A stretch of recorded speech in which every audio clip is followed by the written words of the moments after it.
The views and opinions expressed on the show are those of the guests or hosts, and not necessarily those of the advertisers, networks, platforms, or stations. Warning that the content of the show may not be suitable for all audiences, and that viewer discretion is advised. The show does not intend to provide medical, legal, or financial advice, and viewers or listeners should consult with a professional before making any decisions based on the information presented. Welcome back, everybody, to Paranormal Intelligence Agency Radio live worldwide. We are broadcasting from an abandoned nuclear missile silo 300 feet deep, lost in the post-apocalyptic radioactive wastelands of the Dakota Territories. And I am your host, Jack Carey, and I have a voice for radio and a face for milk cartons, and I'm joined, as always, by the paranormal crime-fighting duo, Miss Daisy and the Sundance Kid, working security in the silo tonight. And high above us, believe it or not, swarming in what they call an eclipse are droves of Mothmen. They are glowing, radioactive in the night, and they are looking for human flesh, so beware. I don't expect any of them will get into the silo tonight, but we are keeping an eye out, and this, as usual, has been one of those crazy weeks. They're all crazy right now as we're going through this weird phase of the upswing of the Kali Yuga. So that's actually a pretty cool place to be if you're part of the human species. However, if you're unaccustomed to surfing these cosmic waves as they're coming in, you can get a little bit seasick, a little bit queasy with all of the turbulence that's taking place in our event stream, and this is something we've been talking about on an ongoing basis in our cyber prophecy part of the show. And I always like to remind everybody our cyber prophecy part of the show is really made up of not only the WebBud, but of the findings of premier remote viewing groups around the world, the Schumann Resonance Indicator, Vedic astrology, and ancient predictions all coming together into a singular whole, into a singularity of paranormal, if you will. And we're kind of right in the midst of a major turbulent time here in our event stream, and that's the month of July.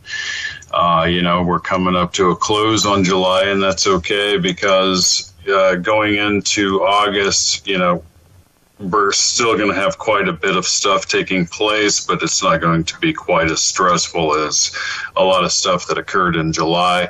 Then there's a major uptick that takes place in the fall. And that's something that is very, very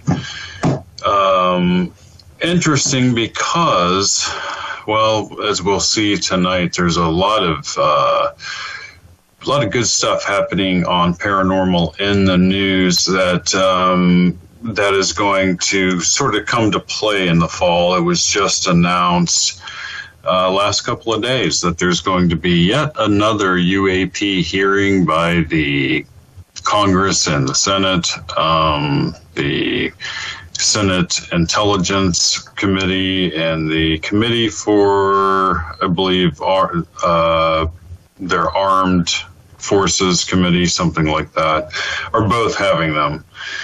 And it's interesting because they had Representative Scott Burleson on News Nation talking about how difficult it's been for him to get firsthand eyewitnesses from the programs themselves to appear before Congress and the Senate because of their fear of reprisals. For instance, David Grush, one of the major whistleblowers to come out, the guy who said that we had recovered both craft and so-called biologics, lost his pension, lost all of his benefits, lost everything. And it's interesting, though, he is being employed by Congressman right now, David Grush, to actually get certain witnesses to agree to appear before this committee. And we'll see how many of them actually appear that are firsthand witnesses, because that's who they need to hear from. They need to hear from the people that are working on the craft.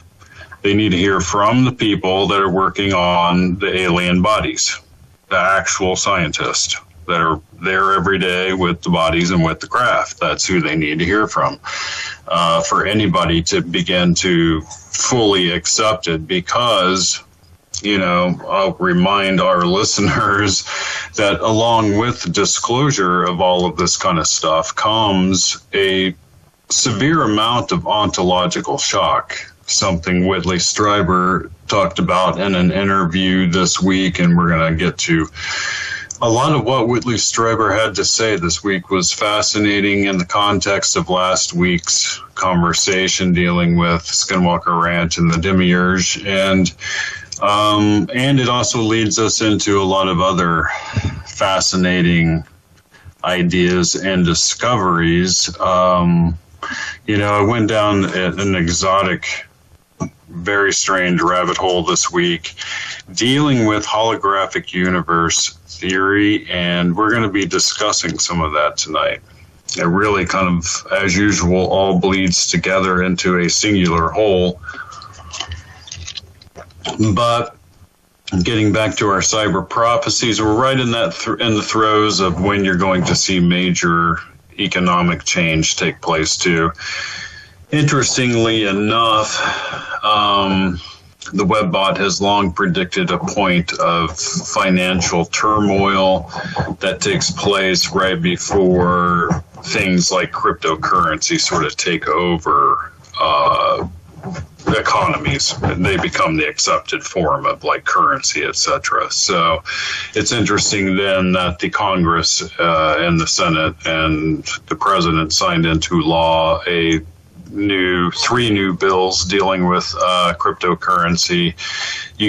That's really interesting, because the Webbot predicted this years and years ago, and here you got to see it manifest right before our eyes in the form of these three bills. Now there's literally nothing that's going to stand in the way of its predictions for, say, like Bitcoin to come true, which, you know, this clears the way for so-called institutional retirement type funding to actually flow into these Bitcoin ETFs, into Bitcoin itself, and that's really all that's required for it to take off and fulfill the predictions that were projected by the Webbot decades ago. Whenever Bitcoin was down in the penny range, it was saying that eventually people will own a tiny, tiny little fraction of a Bitcoin, right? A tiny little fraction of one, and you'll still be a millionaire. That's how valuable it becomes over time. So, you know, that's interesting stuff. Who knows if any of the other cryptos take off or not? I'm not a financial advisor. I'm a paranormal analyst, but that's very interesting stuff. And it coincides with this whole changing of our economy, coincides with the prediction that the money used to cover up the alien technology dries up in such a way that this stuff becomes readily known to people, right? And that's the disclosure that we're facing. Ross Coulthart this week brought up some interesting points. He makes the point that it looks like people in the Trump administration have so-called drunk the Kool-Aid, meaning that they have fallen prey to the same people in the military-industrial complex who are convincing even senior Congress and senators, congressmen and senators that who have been read into the UFO programs. We're going to get to that because some of these guys have been read in. But they're being basically lied to. These senators, the congressmen, the president, they're all hearing from people in the Pentagon telling them, look, this is crucial that we beat our enemies to the weaponization of this alien technology. If we can't beat them to the weaponization of this technology, then whoever wins that race will end up ruling this planet. If you're a senator and this is all new to you and it's a problem that you don't want to have to deal with to begin with, and and there's aliens, and and this general's telling you, no, don't talk about it because this is vital to our national security, of course they're going to keep it a secret. They're never going to go against that. And that literally leaves us with the only thing left, which is so-called catastrophic disclosure. I find it fascinating then that Russ Coulthard also had on this week a scientist he's probably the premier radar scientist on the planet. A guy that's, invented many different kinds of radars and what have you. And he has come up with a brilliant and fascinating idea that has already been proven works. They're just now trying to accumulate $5 million to be able to actually put these things into production that will then be sold out to you and I, the public. And I'm talking about a new type of passive radar that's no bigger than a modem that you would buy. Retail cost is going to be about $500. It automatically networks with everybody else that has one of these passive radars, and it networks with their Skywatch program, which is centralized to this entire passive radar network. This guy discovered that you could use existing radio waves as a passive radar and track UFO movements that way, and in such a way that they can't be hidden. So imagine, in effect, a future very shortly where you'll be able to purchase a $500 UFO detector that will sit in your house and literally detect anomalous craft as they fly overhead. And you will be part of a network of these taking place all around the country. And all of that information will be fed to a central computer that then can feed it into a model and show exactly where all of these craft are flying, where they're going to, where they're coming from, everything in like 3D. That's going to be crazy.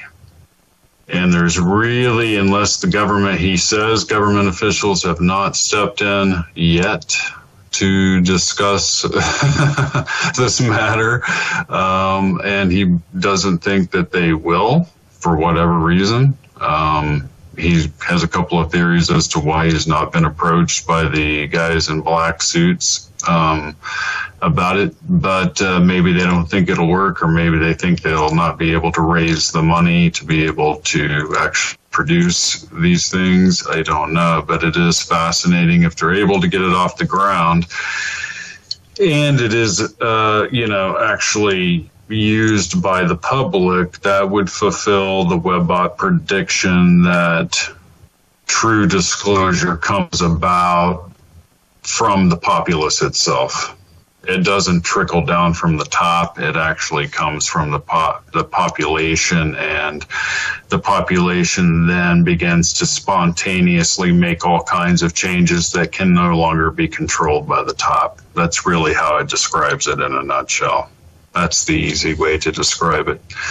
And to remind everybody, we are in this area of the Kali Yuga, this planetary movement that we go through, where we have popped out of this debris field that normally blocks us from galactic center.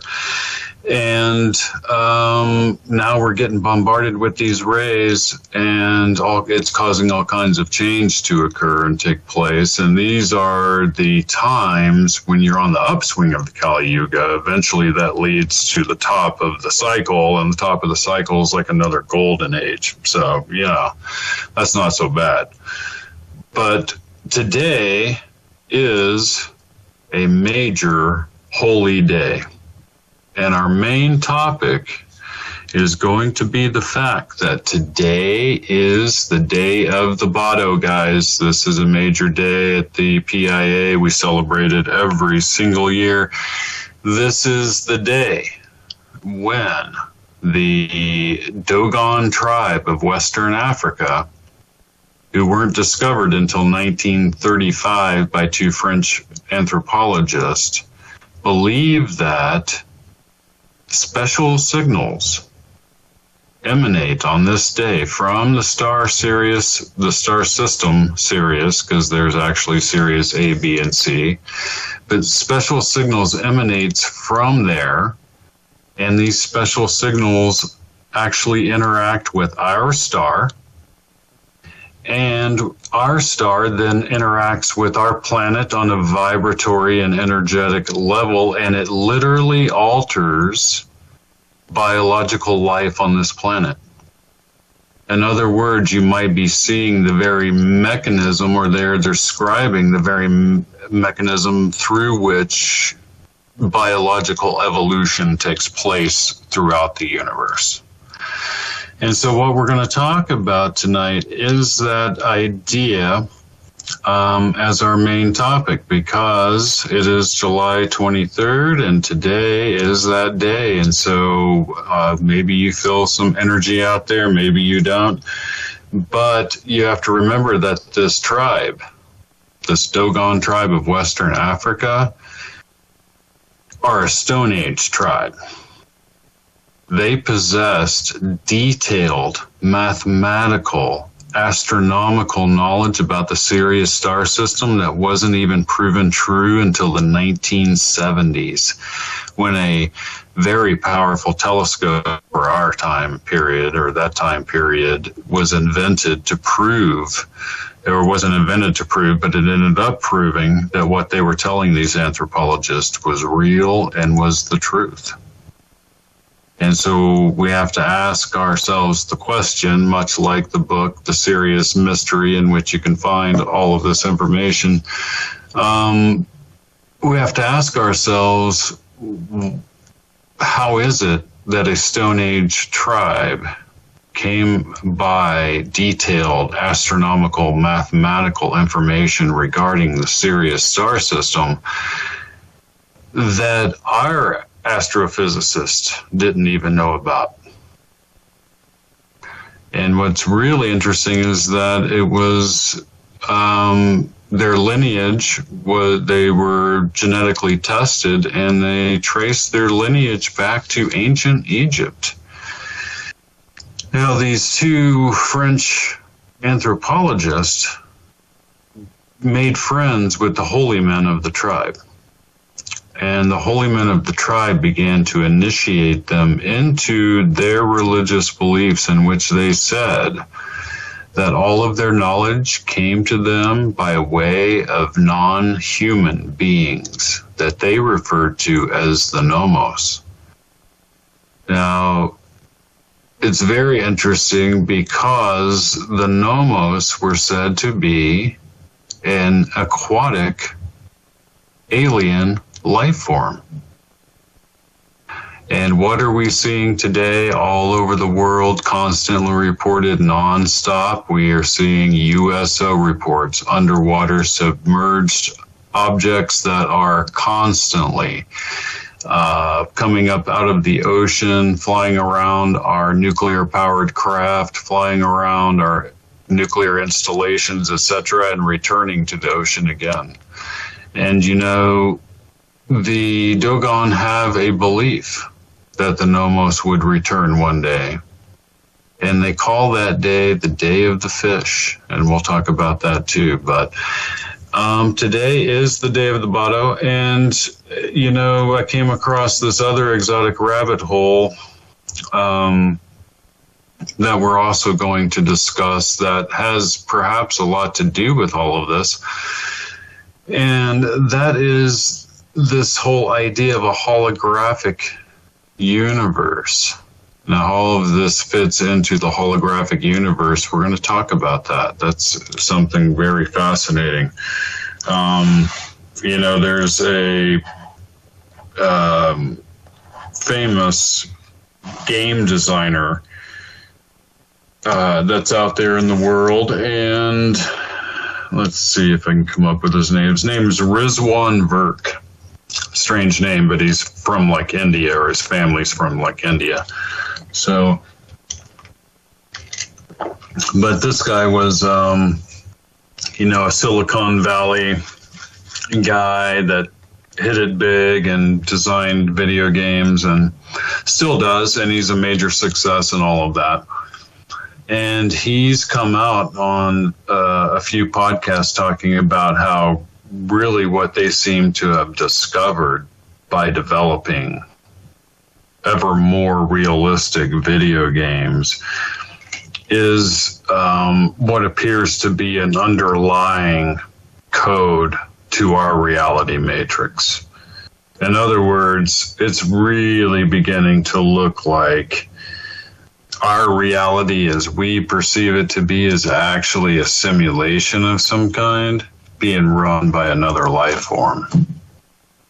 Think about that, because that will twist your noodle for sure. But before we get to those two interesting things, I thought we would make an interesting observation of the fact that Whitley Strieber was also out there on the airwaves this week, and he also made some very interesting statements that are pertinent to all of this discussion. It's interesting how kind of all of this fits together in a way.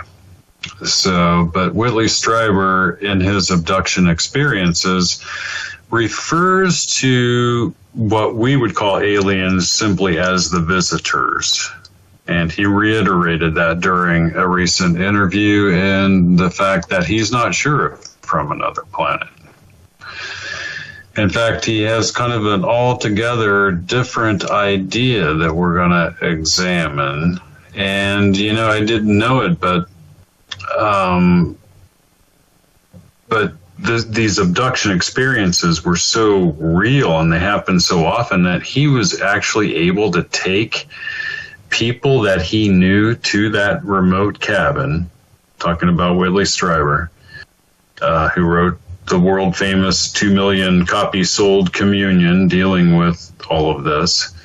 But he took actual people to that cabin that he knew, and those people experienced the same abduction phenomenon. And he openly says in the interview, these little guys would just walk right into the cabin sometimes, and had a just number of truly bizarre experiences that, it sort of stretches the whole line between what is this phenomenon really? Are these really aliens from another planet that are abducting people? Or is this something altogether different? Does it stretch into holographic theory, holographic universal theory, and the idea that we're actually in a hologram that is a simulation? And as Niels Bohr once put it, the only way you would ever know that you're in that simulation is when something is altered in the matrix around you. And we have, now that everybody is a walking camera, we have many, many dozens, if not hundreds, of examples of what appear to be little glitches in the so-called matrix. That's interesting stuff. So, And that fits into this whole holographic idea. In fact, Whitley Strieber's entire experience with the abduction phenomenon fits into the idea that the beings that abductees are seeing have something to do with the actual simulation that's being run. In other words, they're just doing a job. They're the arbitrators of the simulation. And we're going to get into this pretty deeply, because what if I told you that some of the same people that have done the ayahuasca trip or the DMT molecule trip have experienced some of the same higher up beings that abductees have come back reporting? And we'll get to that right after our break. I'm Sarah, and this is my story. I'm Ellen, and this is my story. One night, I was at a bar. I was having fun with my friends. I had one too many drinks. I got behind the wheel to go home. I got a cab to go home. All of a sudden, from out of nowhere, a squirrel ran across the road. It happened so quickly, I barely had time to react. The cabbie barely had time to react. I swerved. The cab swerved. I can't believe it. I hit a guy. I cannot believe it. The cabbie just missed a guy. I wish I took a cab. Thank goodness I took a cab. You have the choice to save a life. Don't drive buzzed. It's a decision you'll never regret. Buzzed driving is drunk driving. Brought to you by the Department of Transportation and the Ad Council.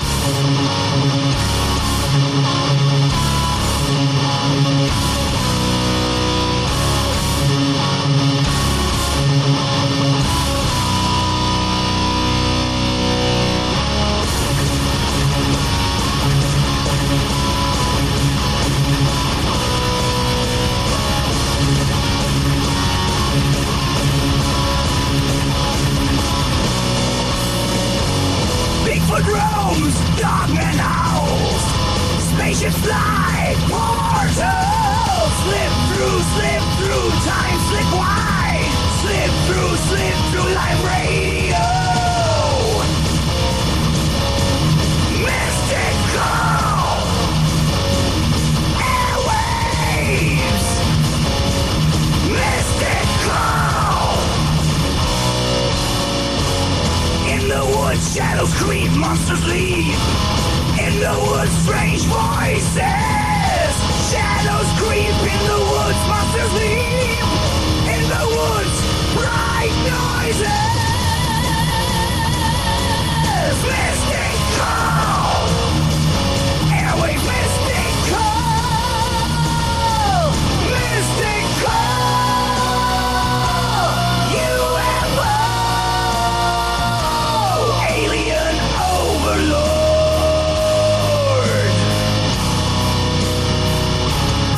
From ancient times to modern days, legends of creatures in sudden disarray.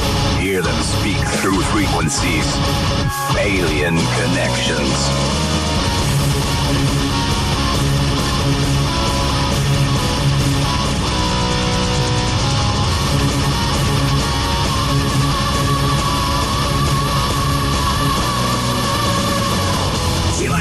Break it out, truth untold.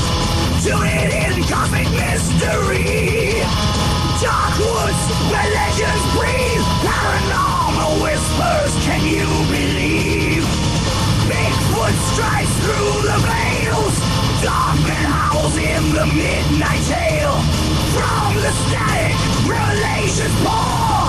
Portals open, dimensions roar.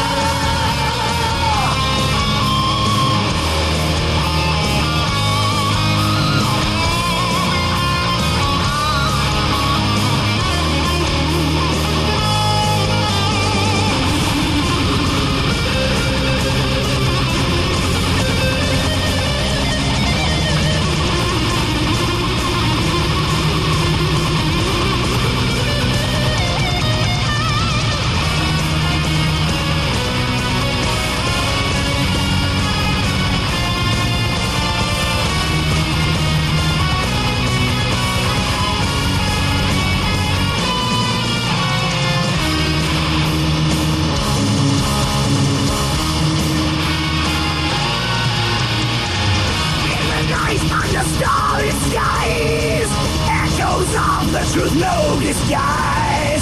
Cryptid shadows creeping near. Through the static, voices clear. Dark woods where legends breathe. Paranormal whispers. Can you believe? It's the Paranormal Intelligence Agency Radio. Whoa. Wednesday night, enjoy the show. It's how we spend our Wednesday nights. Yay, it's crank that dial and dim the show.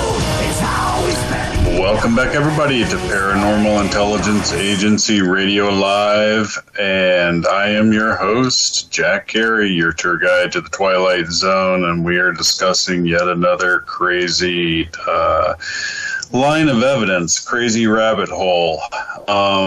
Today's the day of the Bado, as I mentioned, and I could go into all of the great little detailed history of this tribe, but to make a long story short, these French anthropologists trace their lineage back to an ancient priest, a caste of priests in ancient Egypt. And each group of priests in ancient Egypt basically guarded their own particular secret of some kind. That's the beginning of the mystery schools, right? And a lot of these secrets came from survivors of Atlantis, which is interesting. But so they don't really know at what point in ancient history this knowledge came into being. Only that the Dogon believed that this knowledge was bestowed upon them by the Nomos, which is an aquatic alien race, they say traveled here from a watery planet somewhere in the Sirius star system. These creatures used to come up on the shore, they said. They would teach humanity all the lessons about, math and astronomy and all that kind of stuff, civilization, and then they would return to the world's oceans again.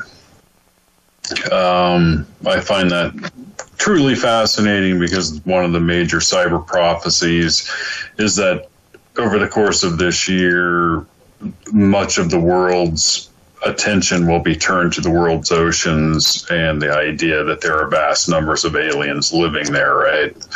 So that kind of coincides with what they were saying, this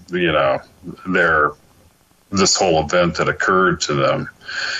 What's really fascinating to me is the fact that they believe that the Nomos taught people how to actually build the pyramids, right? And what's interesting is that there's a discrepancy, a mathematical discrepancy that comes down to a very small fraction. And that very small fraction is for people who really want to know, is 0.0136, right? That's known as the particle of Pythagoras, but it's also the active mechanism for harmonic mathematics. That's fascinating, because whoever built the pyramids had to have known that to be the case for it to be exact that way. And the reason I say that is because the big pyramid at Giza, when you take the mass of that and you compare that to the mass of the second largest pyramid of Giza, the difference in their mass is the exact same difference, exact down to a fraction of 0.0136 of Sirius B and our star. In other words, the little thing that makes this little mathematical discrepancy that causes harmonic mathematics to work is present between Sirius and our star. So to make it easy, imagine that you're in a mansion and you can hear music playing, and you walk over to a room where there's a lady playing a violin at one end of the room.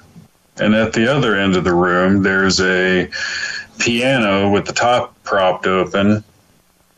And you walk over to the piano and you look down at it. And you can see each note that she's playing vibrate in the piano strings. Right? So that's basic harmonic math at work, right? The idea that if you can vibrate at the same vibrational rate as another body of mass, you can cause change between the two without any sort of physical connection at all, simply through the fact that they're sharing a vibrational rate. That mechanism, that relationship exists between Sirius and our star, which would indicate that this isn't a unique relationship at all. It actually indicates that this is an underlying structure of the universe itself, that between stellar bodies exist these harmonic laws of vibratory energy, and that really kind of makes the universe much like a giant music machine of vibratory energy, right? And you can see a reality where a pulse, there's been a pulse recorded coming from like the center of our galaxy, but what if one of these pulses of energy comes out every so often from the center of the universe, and it travels through every single star system through this mechanism, through this harmonic mechanism, this vibratory energy. And it's through that mechanism that all biological life is affected throughout the universe, or at least throughout our own galaxy. That's the idea that the Dogon had. And that was the idea that they said that the Nomos gave to them, right? That's fascinating. But where it really gets even more fascinating, and where it sort of segues into this whole holographic universal idea, this idea that maybe you and I are actually living in somebody else's simulation program. How would we know the difference? You know, Elon Musk even said, imagine that there's a world like the Earth, and that there's a civilization that gets advanced enough on that world that it begins to create billions of other simulated worlds and realities. If that's the case, then the odds of us being on base reality is 1 in billions. So you have to ask yourself, what are the odds that we are, in fact, just a simulated reality created probably on another world somewhere? Maybe the Earth doesn't really exist. This is the kind of mind-bending noodle of a rabbit hole that you go down, right, when you begin to examine this. But what I say is, where this crosses over is the fact that this same apparent mechanism, this harmonic vibratory energy mechanism that can cause change between matter and mass in this reality structure, appears to be present in human biology. In other words, there are vibratory energy zones throughout the human body that we refer to as chakras, which literally is Sanskrit and means wheel of light. Well, light is in and of itself vibratory energy. Many of the ancient mystery schools teach that you can control the vibratory rate of each one of those zones throughout the body. This would be a continuation of the same knowledge, only being applied to the biology of humans. This is the basis for all magical belief on this planet. All magical practices where they believe you can cause some type of change in the matrix conformity through will alone can take place. And I have to ask the question, if you're living in a matrix, if you're living in a holographic simulation of some kind, might there be ways in which to sort of hack the code? And if you can hack the code, would that equate to a lot of the secrets that were encapsulated in ancient human mystery schools around the world? That's a very, very interesting question, right?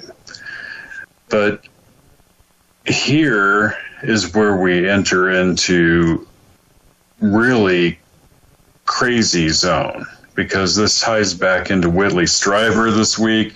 I'm telling you, it was quite a week, because every direction I turned for Cryptid Corner, which I will mention here in a minute, or Paranormal in the News, Cyber Prophecy, Main Topic, they were all coming back to the same notion that there's something not quite right with our reality structure.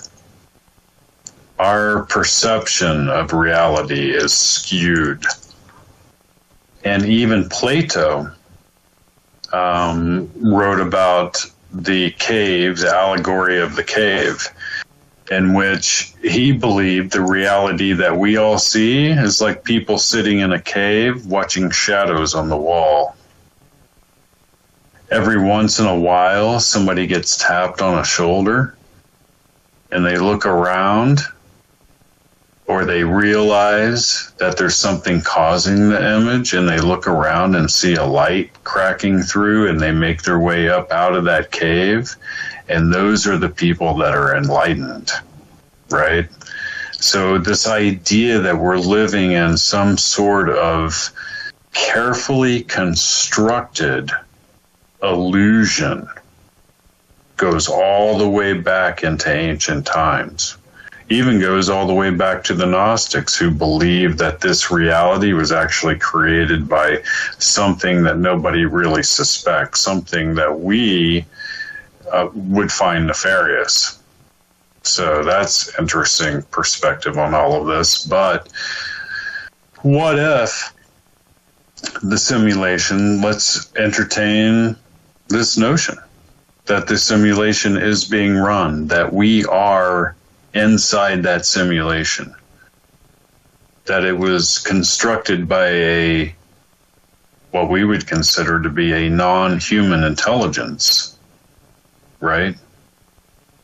What are the different scenarios that you can play with in light of that? Is it possible, for example, that you and I are actually just avatars inside of a holographic video game being played by an alien species of some kind? If not, why not?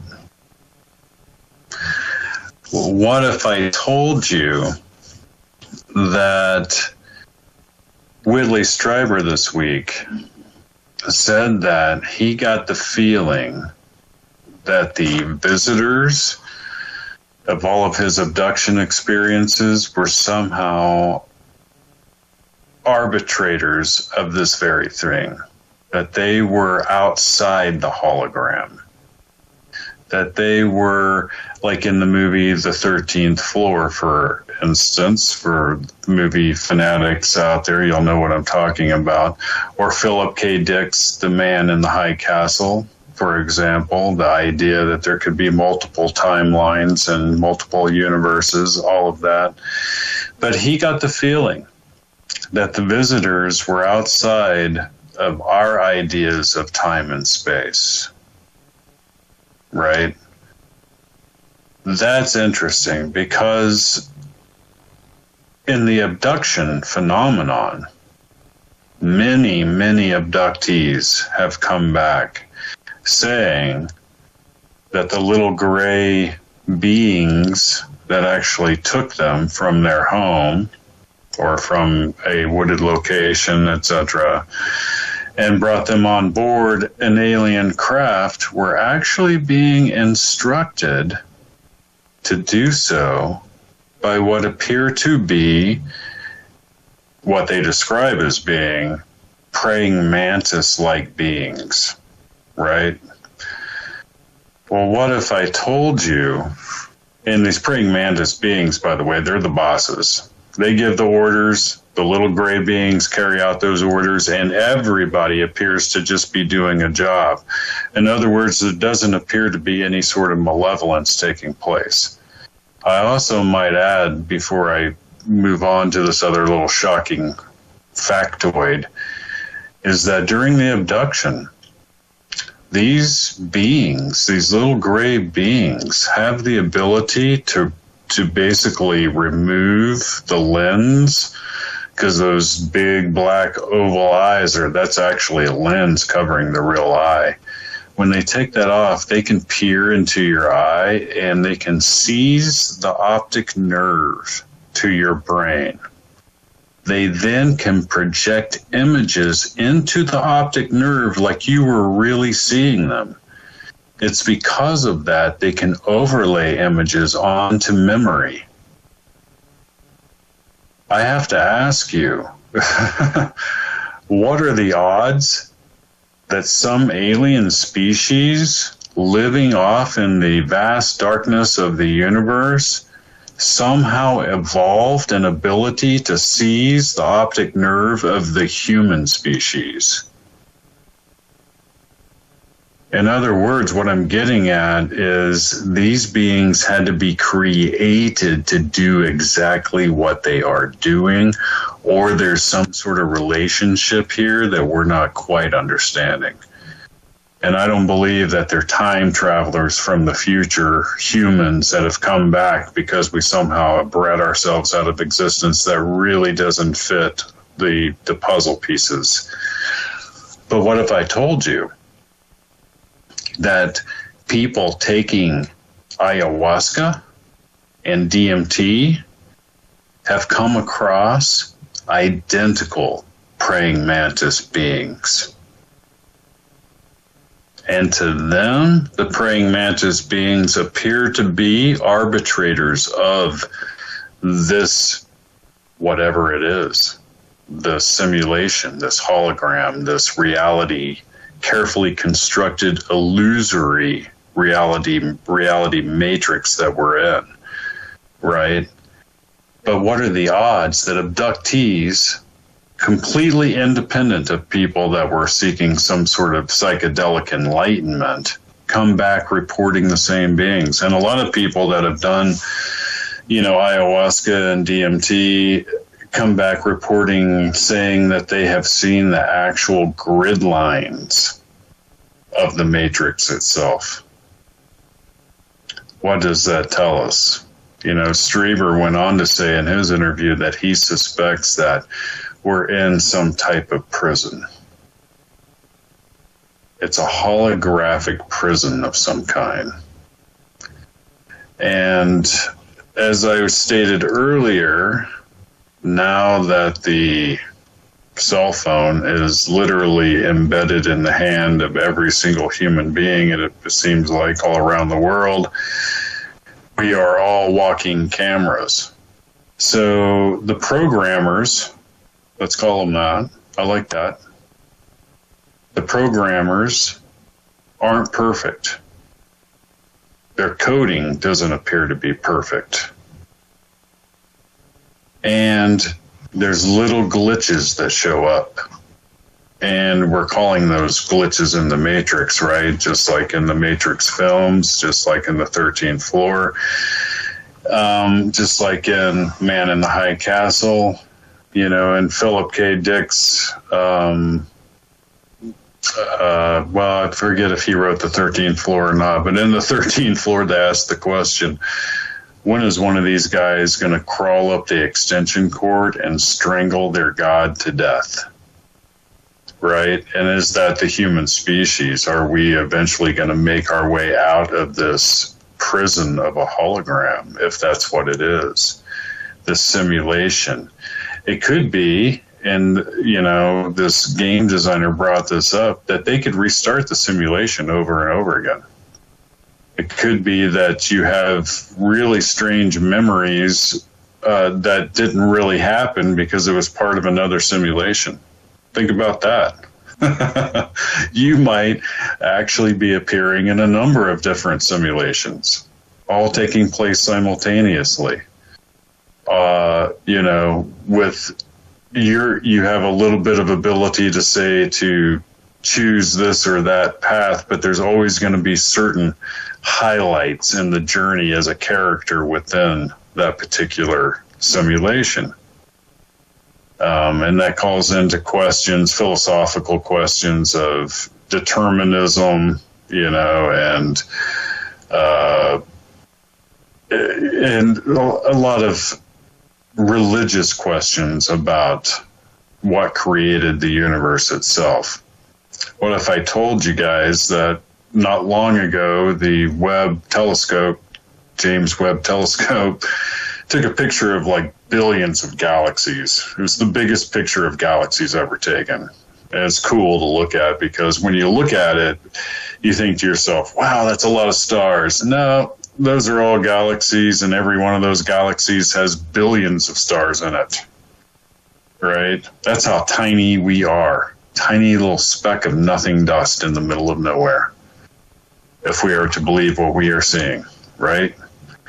And the weird part about it was that all of those galaxies were rotating in the same direction. That shouldn't happen. That shouldn't happen unless we are, all of us, and all the galaxies that we can see are inside of a gigantic black hole of some kind. But black holes are interesting because the mass, the amount of information, let's say, that can be contained within a black hole is actually determined by the surface of its mouth. In other words, it's like they determine it like it's a flat surface. And they're beginning to suspect that everything we see around us is nothing but vibratory energy of data. They're devising such finely tuned measurement devices that they can take a brand new computer and measure its weight, and then they can fill that computer with data, and they can weigh it again, and it weighs more. In other words, information is mass, and mass is energy, and energy, never dissipates. It only changes form. And what are we looking at with paranormal phenomenon? Is it possible that the programmers of this reality matrix actually put in little pieces of code here and there to create paranormal effects in order to see what the responses will be? Because let's face it, when you're examining the reality matrix, it's the small little anomalies that tell you more about the nature of that reality than studying the static patterns. And that's what always, lured me to the paranormal, was in the pursuit of truth. It's through the anomalies that you get a better glimpse of the truth. And the anomalies are what we describe as paranormal. So, do we live in a grand simulated holographic reality experience? And is it possible that through our own biology, we can somehow hack into the reality matrix and cause change within it. I think that's what the ancient mystery schools had hidden at their heart. And all of that information is coming out these days. And is it possible? There are people, scientists out there in the world that are actively looking for a code to hack the matrix.